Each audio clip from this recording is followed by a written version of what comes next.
about the Islamic accepted deed. Okay, what do you understand about the Islamic accepted deed?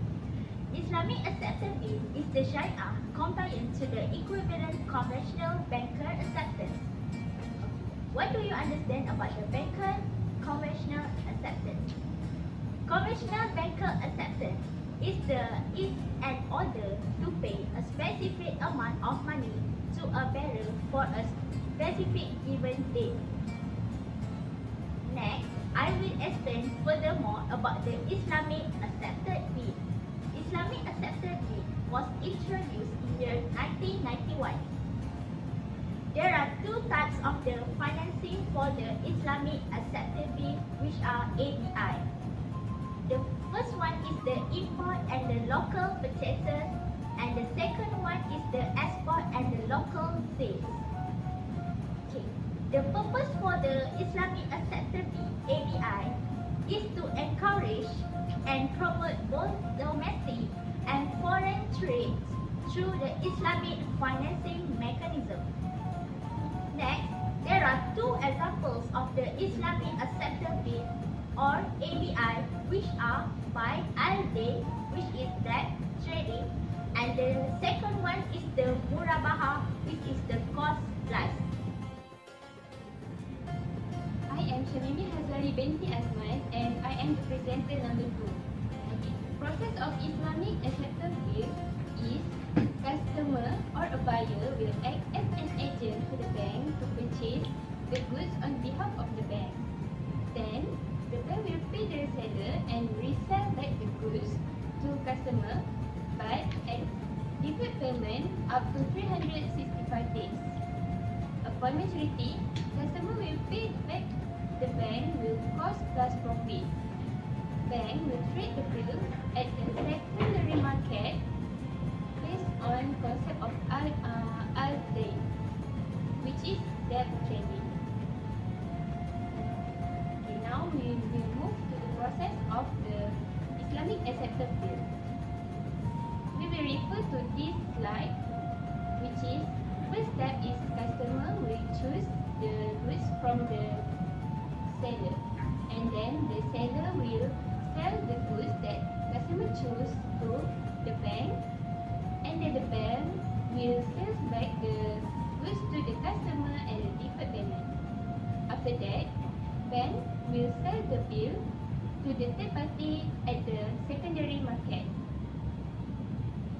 Okay, let's move to the commercial paper.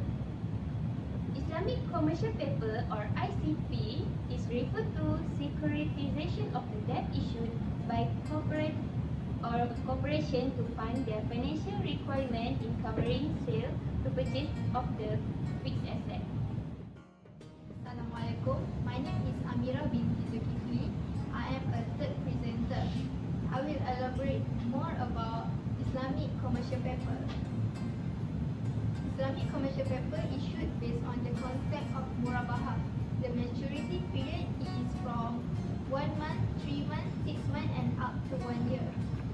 Next, before the company issue the ICP, the issuer company will be rated by rating agency. Issuer must obtain approval from Security Commission EC or Bank Negara Malaysia. There are 3 types of ICP. Firstly is murabaha notes insurance facility, MUNIF, one of the issue and normally will not be rolled over reinvest. Upon maturity but can be issued back at a later date. Secondly, guaranteed revolving MUNIF or GRANIF. This instrument has the same features with IRU but with additional guarantee by bank or corporation. Thirdly is Islamic revolving underwriter facility IRU, a revolving type of ICP that will be rolled over reinvest upon maturity of each issue. Debt arising from the murabaha is then securitized and traded in secondary market. For your information, securitized is the process of proving financial asset or contractual steps together to create new securities that can be marketed and sold to investors.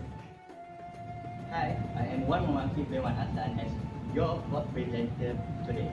So I will discuss more about what is Negotiable Islamic Debt Certificate, that is NIDC. It is similar to the conventional short-term negotiable certificate of deposit. Negotiable certificate of deposit is a deposit document issued by a bank to a customer certifying that certain amount has been deposited with the bank at a specific period. Alright, now I need to explain about characteristic of an IDC. The first characteristic is based on concept of buy vitamin AJ. Buy vitamin AJ is a deferred payment sale which works like a murabaha contract. But with a payment generally made on a deferred basis, in some countries buy vitamin AJ is also known as a buy al-mu'ajjal, for example Pakistan, or buy mu'azzal, as an example for the Bangladesh. Alright. Second characteristic is the debt that arises from BBA transaction is securitized by means of a bill of exchange. Third characteristic is traded in the secondary market based on principle of buy al-dain, that is debt trading. Next characteristic is the minimum amount of NIDC is RM 100,000. Seventh, maximum amount of NDIC is up to 10 million. Next, it must be issued for a period of not less than 3 months and not more than 60 months. It is also a debt instrument issued by an approved financial institution as an evidence of debt towards the customer. That will be the last characteristic for the NDIC. Hi, I am Salsabila with Haron as the last presenter for this project. So I will evaluate further about the NIDC. Even though this instrument is known as deposit, but the underlying contract is essentially sales and purchase contract, and it should be complied with all the principles for sales and purchase instead of the deposit and investment. Now, I want to explain about the modus operandi for the NIDC. First, the bank will sell its asset to a customer or investor for cash. The payment method is cash, which by the Islamic deposit. Second, then the customer will sell back the asset to the bank. The deferred over 5 years, the bank later will issue a certificate of debt as an evidence of the bank's debt to the customer. That's all from us. I hope you guys enjoyed the video and Thank you. And Assalamualaikum. I'm an icon, man. And my girl about a 10. I should fuck her in the Benz.